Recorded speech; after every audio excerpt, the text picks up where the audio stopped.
सच्चाई सर के ऊपर चढ़ करके बोलेगी, कोई कितना भी छुपाना चाहे। सच छिपता नहीं है। ब्रह्मा और ब्रह्मा कुमारियां कितने भी छिपाने की कोशिश करें, करोड़ों रुपया सामने रख दें, वो करोड़ रुपए भी सच्चाई को नहीं छुपा सकेंगे।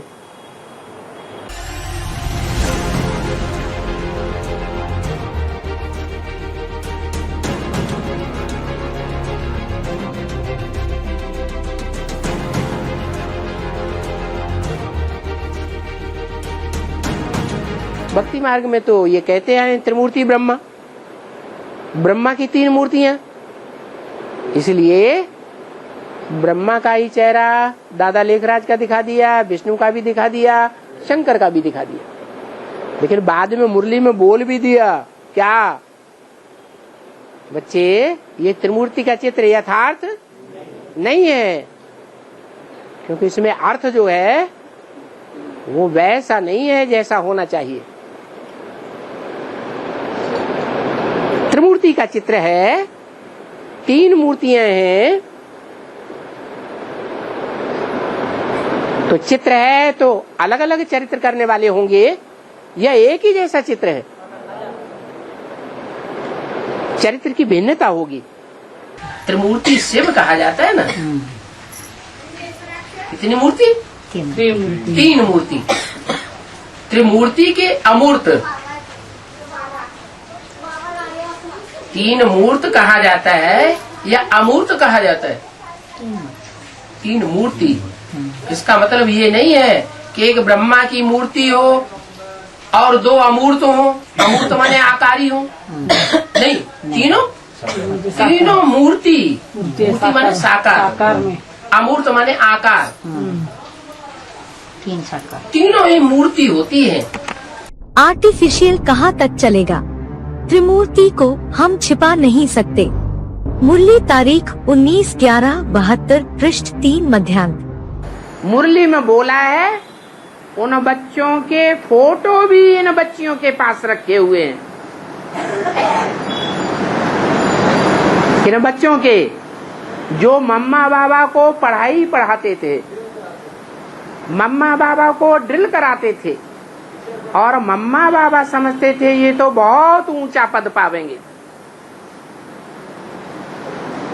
मम्मा बाबा को भी कंट्रोल करने वाले थे।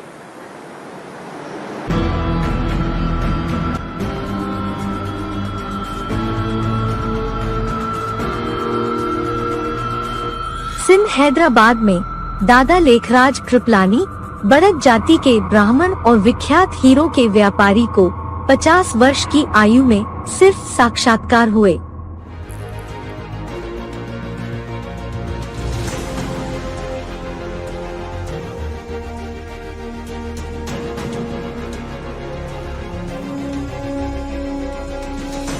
ज्ञानामृत फरवरी 1986। आखिर वह समय भी आ गया जब उन्हें सत्यता का बोध हुआ। उन्हें सन 1936 में, जबकि उनकी 50 वर्ष की आयु थी, अनेक साक्षात्कार हुए जिनमें उन्होंने देखा कि इस शताब्दी के अंत तक स्वर्णिम युग की स्थापना होगी तथा इससे पहले इस तमो प्रधान कलियुगी सृष्टि का महाविनाश होगा।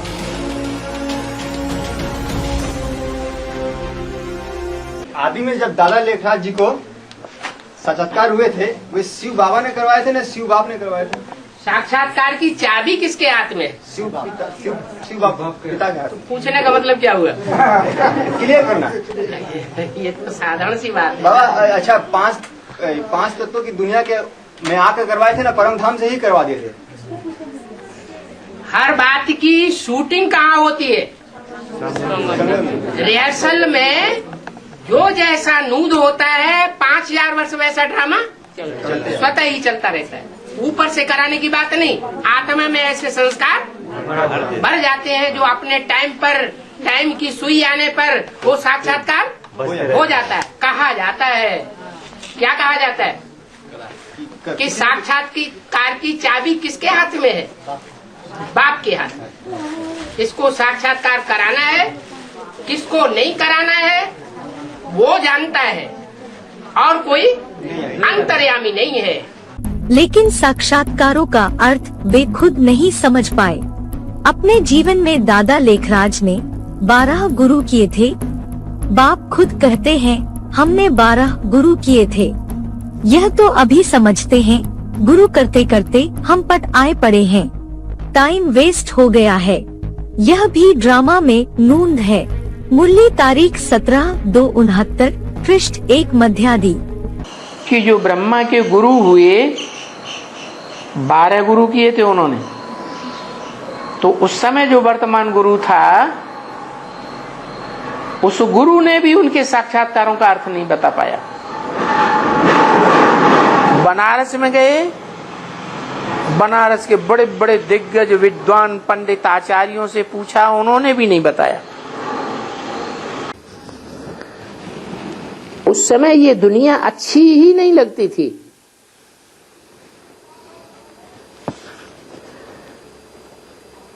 फिर वहां सारी दीवालों पर लीका पहनता था।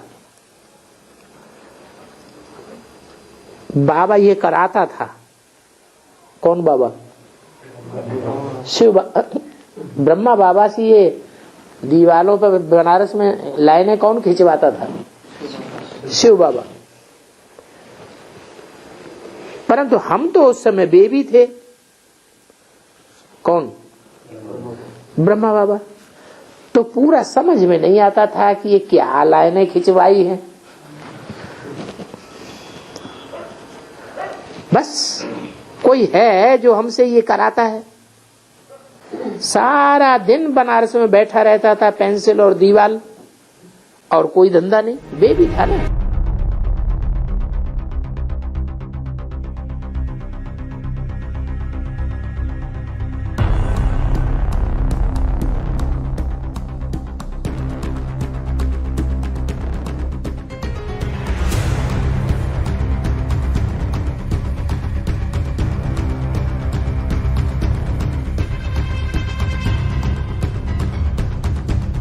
मुरली तारीख 27/7/88 पृष्ठ 2 मध्यांत में कहा है कि बाबा तो अनुभवी है।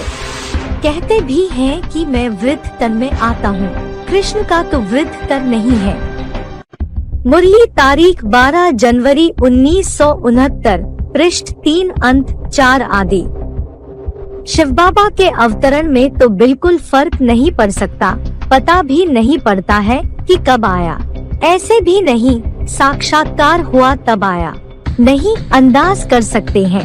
बाकी ऐसे नहीं कहेंगे कि उस समय प्रवेश किया। साक्षात्कार तो हुआ कि हम फलाना बनेंगे, दुनिया को आग लगेगी। मिनट सेकंड का हिसाब नहीं बता सकते हैं। उनका तो अवतरण भी अलौकिक है। ऐसे भी नहीं है कि ब्रह्मा बाबा को साक्षात्कार हुआ तब शिव बाबा आया। नहीं, ब्रह्मा कुमारियां क्या कहती हैं, क्या समझती है? हैं? अरे उन्होंने अपनी किताब में क्या लिखा हुआ है, जीवन कहानी किताब में। शिव बाबा कब आया? सिंध हैदराबाद में जब ब्रह्मा बाबा को साक्षात्कार हुआ तो उन्होंने एक गीत दे दिया है संस्कृत में, निजानंदा स्वरूपम शिवोहम शिवोहम। तो क्या साबित किया कि जब ब्रह्मा बाबा को साक्षात्कार हुए तब शिव बाबा आया।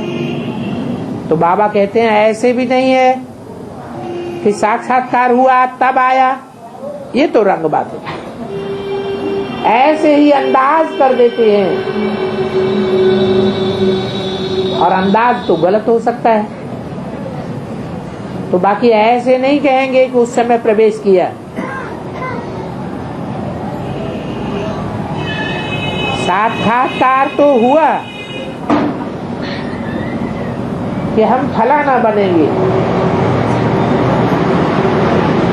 इससे पुरानी दुनिया को आग लगेगी, ये भी साक्षात्कार हुआ। परंतु शिव बाबा कब आया उसके मिनट सेकंड और घंटे का हिसाब नहीं बता सकते, क्योंकि उनका तो अवतरण भी अलौकिक है। इस लोक में जो जन्म होता है वैसा जन्म उनका नहीं है। वे उन साक्षात्कारों का अर्थ जानने के लिए बनारस होते हुए कलकत्ते अपने भागीदार के पास आए, जिनका लौकिक नाम सेवक राम था।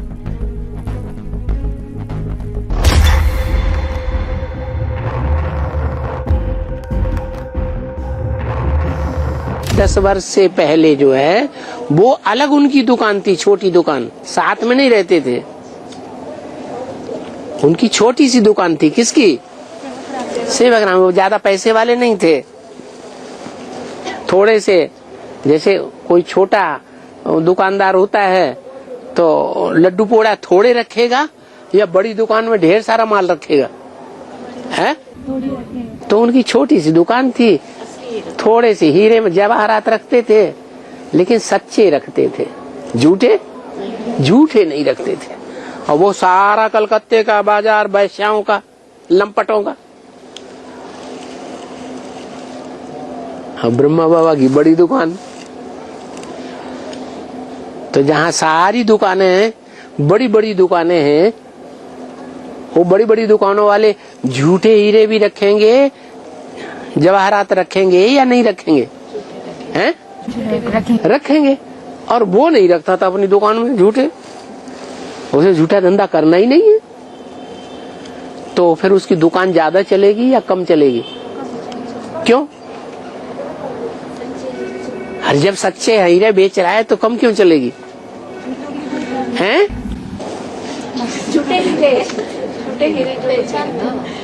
माने वो हीरे नहीं बेचता था, नीलम और माणिक के मोती ज्यादा बेचता था, हीरे नहीं रखता था अपनी दुकान में। तो हीरे की तो ज्यादा कीमत होगी।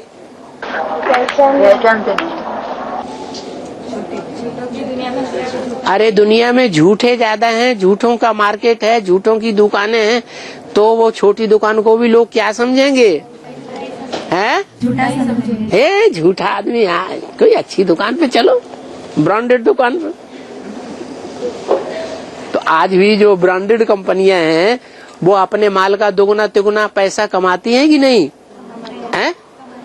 और जो नॉन ब्रांडेड होते हैं, छोटे छोटे कारखाने वाले, वो भी अपने कारखाने में वो माल बनाते हैं।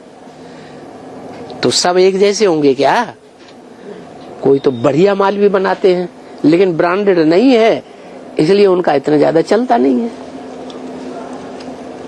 कोई जरूरी है जो नॉन ब्रांडेड माल है वो अच्छा न निकलता हो, ज्यादा साल न चलता हो? जरूरी है? नहीं। तो ऐसे ही है, उनकी दुकान चलती नहीं थी। सादा लेकर के सादा कपड़ों में बैठते थे अपने, छोटी सी दुकान।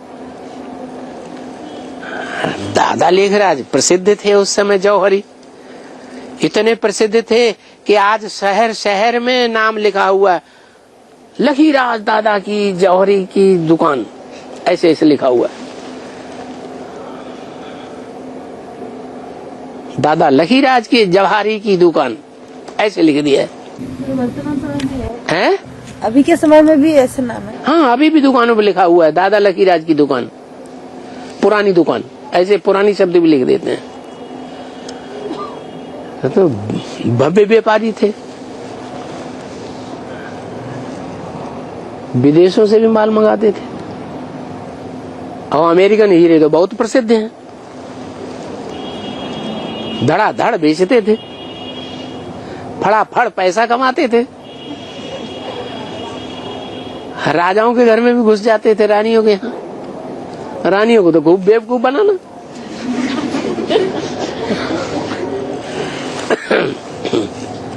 लंबे चौड़े गोरे चिट्ठे थे,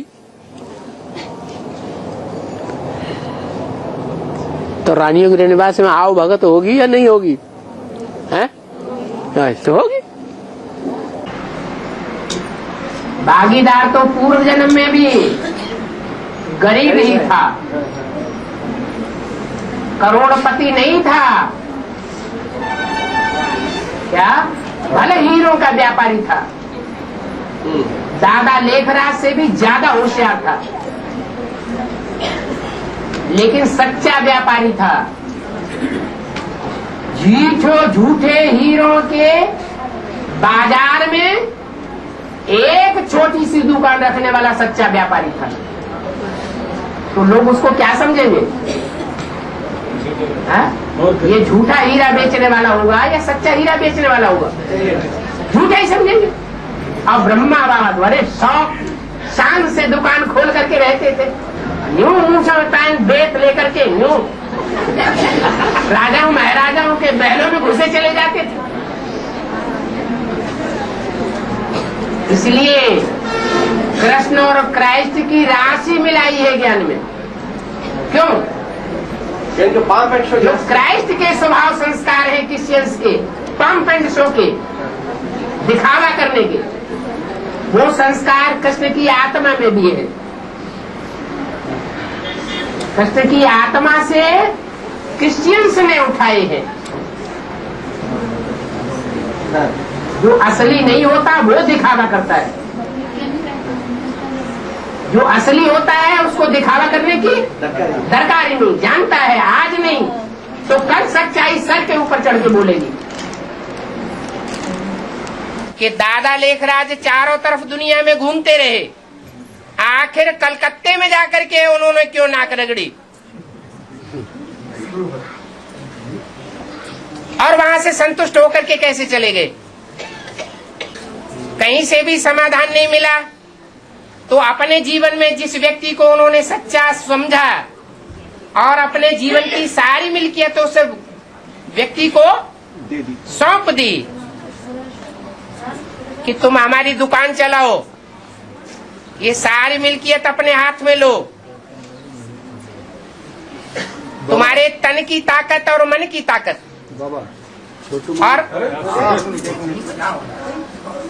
और हमारे धन की ताकत जो मिले उसमें बराबर का हिस्सा हो जाएगा। भागीदार को सब कुछ सौंप करके चले गए। कोई ऐसे कोई सौंप देता है क्या? दुनिया में उनको गुरुओं के ऊपर विश्वास नहीं रहा, लेकिन जो 10 वर्ष से साथ में रहने वाला था वो सब भागीदार के ऊपर विश्वास हुआ। खास विश्वसनीय व्यक्ति सेवक राम भी थे, जिनके साथ बाबा ने साझेदारी पार्टनरशिप में लखीराज सेवक राम एंड सन्स नाम से हीरो आदि का व्यापार शुरू किया, जो दादा लेखराज के साथ एक ही बिल्डिंग में अपने परिवार के साथ रहते थे। किताब 3 in 1।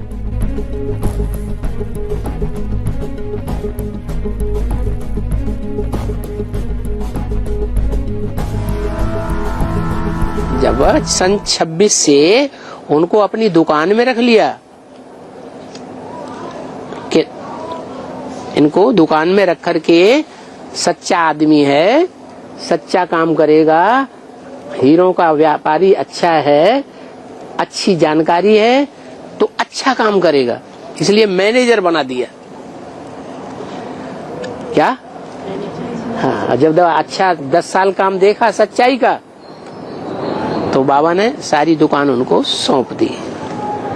कहा आधा तुम कमाओ और आधा हमें दे देना। हीरे जवाहरात, दुकान, पैसा, धन संपत्ति सारा तुम्हारा दुकान का है, उसमें से आधा हमें क्यों दे देना है?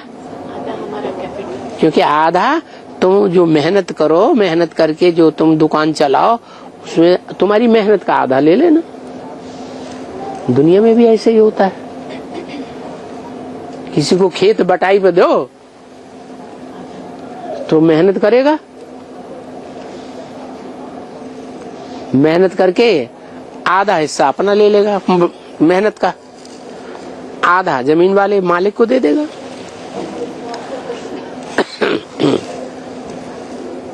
तो 10 साल से उनकी दुकान में मैनेजर थे, भागीदार। मूल्य तारीख 10/11/88 पृष्ठ 1 के अंत में बताया है कि सेल्समैन जब होशियार देखा जाता है तो फिर उनको भागीदारी बनाया जाता है। ऐसे ही थोड़े ही भागीदारी मिल जाती है।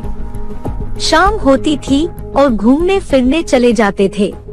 भागीदार थे, समझते थे पगार में इतना काम नहीं करेंगे, भागीदार में काम अच्छा करेंगे, तो अपने को स्वतंत्र रख दिया। संस्कार ही ऐसे थे। मूल्य तारीख 3/1/67 एवं 74, पृष्ठ 2 मध्य।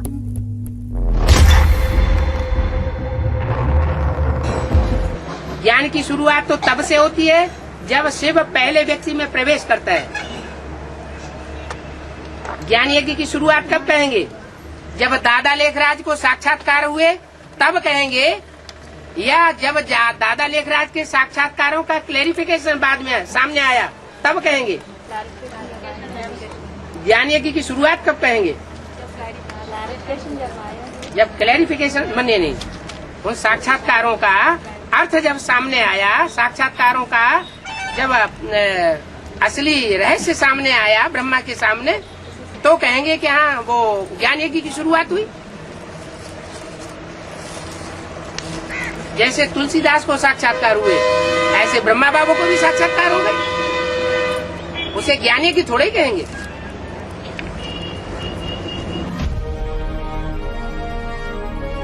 साकार तन को ढूंढा भी यहाँ से ही है, यह नहीं कहा सिंध हैदराबाद से। बोला है इस वर्ग को ढूंढा है पूरे बंगाल में। हाँ, कलकत्ता तो पश्चिम बंगाल है। तो सेवाग्राम का असली जन्म कहाँ से हुआ? उस समय जिस समय बाबा ने बोला, वो बात जो है जिस समय की बोली गई वो बंटवारा हुआ था हिंदुस्तान पाकिस्तान है नहीं हुआ। तो बंगाल तो उधर त्रिपुरा तक भी फैला हुआ, बांग्लादेश में भी फैला हुआ।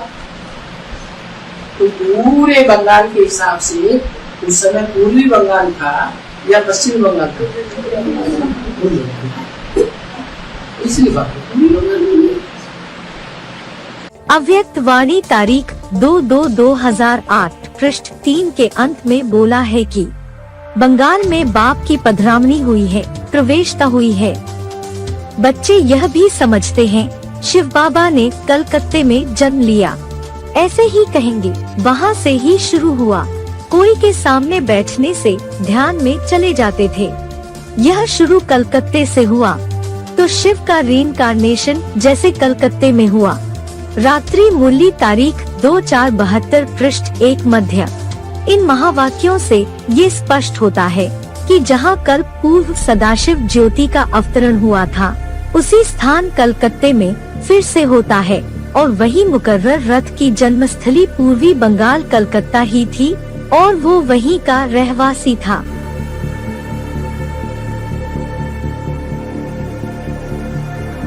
एक ऐसा जाति का पेड़ होता है जिसका बीज बहुत छोटा होता है, लेकिन वृक्ष बहुत बड़ा होता है। जैसे इस मनुष्य सृष्टि का बीज बहुत छोटा, कोई पहचान भी नहीं पाता, किसी को देखने में भी नहीं आता, इतना छोटा। बड़ा है या छोटा है? छोटा है।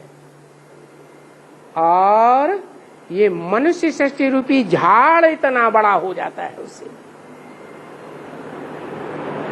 ये वैरायटी झाड़ है, इसकी अनेक जड़ें हो जाती हैं,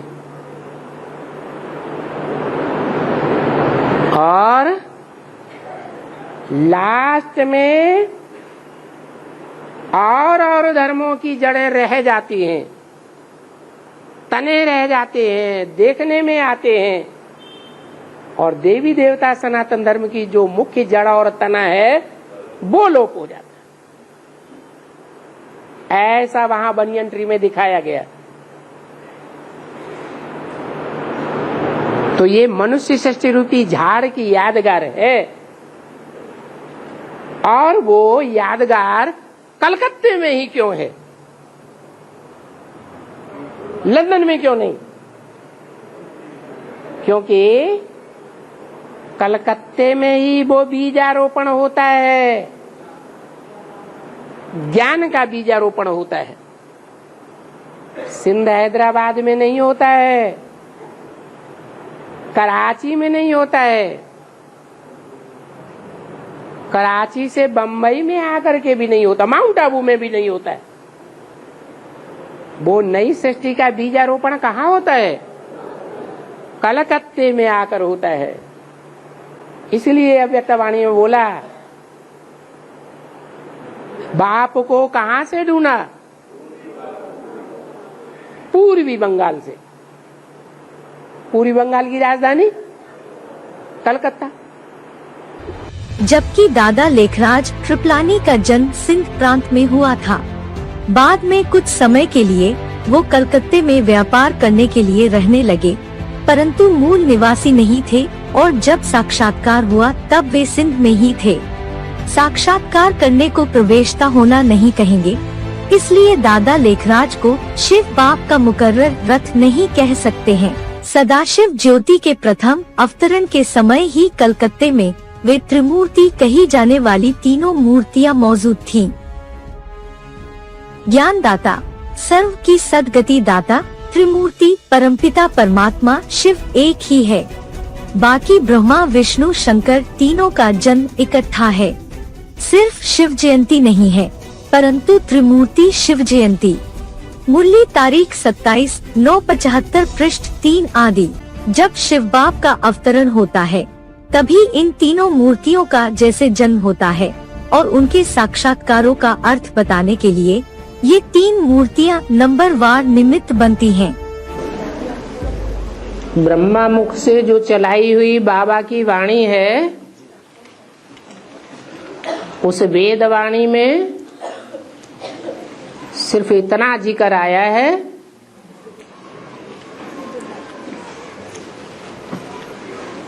कि कलकत्ता दुनिया का सबसे बड़े से बड़ा वैश्यालय शहर बन जाता है, जहां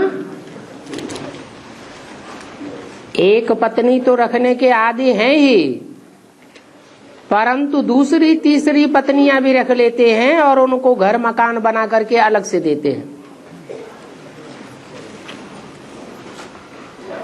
बाकी भागीदार के बारे में स्पष्ट ऐसे कुछ नहीं बताया कि उनको 2 पत्नियां थी।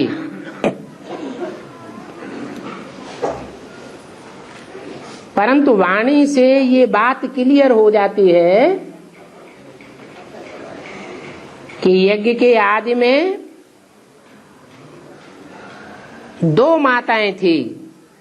ब्रह्मा बाबा की बच्ची को किसने पाला? उनकी दीदी ने पाला ना। तो जिस दीदी ने पाला वो दीदी ब्रह्मा बाबा की बहन थी, बड़ी बहन। आखिरी जीवन में ब्रह्मा बाबा का ज्यादा प्यार किससे था? अपनी दीदी से ज्यादा प्यार था या दूसरी माता से ज्यादा प्यार था? तो उन्होंने साक्षात्कार की बात किसको बताई होगी? उनका दिल ज्यादा खुला हुआ किससे था? अपनी दीदी से ज्यादा खुला हुआ था। बहनोई से इतनी हिम्मत नहीं थी बात करने की, तो बहनोई को नहीं बताया, क्योंकि बहनोई उनसे उम्र में भी ज्यादा था। बहन को बताया, इसी से साबित हो जाता है। उसमें सेवाग्राम नहीं थे वहाँ। जब गीता माता को अपने बताए उसमें सेवाग्राम कहाँ थे, यही कंफ्यूज हो रहा है सबको। कहाँ थे? अपनी दुकान में बैठे थे। और कहाँ थे? तो वो दुकान में थे, वो घरों पे थी ना। हाँ, दोनों माता घरों पे अलग थी से ना। माताओं को बताया। तो सेवाग्राम किस समय आए? यही पूछा रहा हूँ। अलग से माताओं ने पूछा। नहीं आए तो वहाँ बाबा नहीं थे, ब्रह्मा बाबा नहीं थे वहाँ उस समय। तो बच्चा बाद में पैदा होता है कि अम्मा के साथ ही पैदा हो जाता है? तो आदि माता ने वो सेवाग्राम को जो अपने वो समझा सुनाया। आदि माता अकेली नहीं थी, दूसरी माता भी थी। हाँ, थी। तीनों मूर्तियां होनी चाहिए। छोटी माँ ने बड़ी माँ को बताया। छोटी माँ बोल बोल करने वाली नहीं, और बड़ी माँ बोल बोल करने वाली थी, बड़ बोली थी, इसलिए उसने प्रजापिता को बताया। उन साक्षात्कारों का अर्थ समझाने के लिए परमपिता शिव बाप ने सबसे पहले प्रजापिता में प्रवेश करके ज्ञान का बीज डाला। बाप आकर के एक के साथ संबंध जोड़ते हैं। वो सारी मनुष्य सृष्टि का पिता है। जिस मुकर्रर रथ में आकर के, मुकर्रर शरीर में आकर के सुप्रीम सोल बाप शिव प्रवेश करके उसको मां बनाते हैं। ज्ञान का बीज आरोपण करते हैं।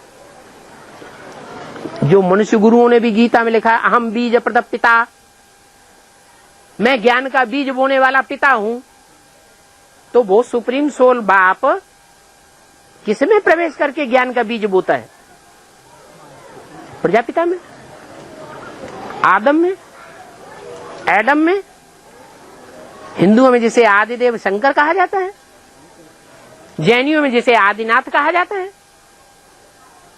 जिसकी विग्रह मूर्तियां, नग्न मूर्तियां सारे संसार में मिली हैं, उससे ज्यादा मूर्तियां किसी देवता की नहीं मिली। उस एक के साथ ही सारे संबंध जोड़ता है पहले, वो सुप्रीम सोल। शिव बाप जो है वो माँ और बाप दोनों में एक साथ प्रवेश करेगा या आगे पीछे करेगा? एक साथ प्रवेश करेगा। ऐसे थोड़े ही कि छोटी माँ ने जब बड़ी माँ को सुनाया तब प्रवेश करेगा। अरे माँ बाप, जो माँ बाप का पार्ट होता है बीज डालने का, वो एक साथ होता है या आगे पीछे होता है?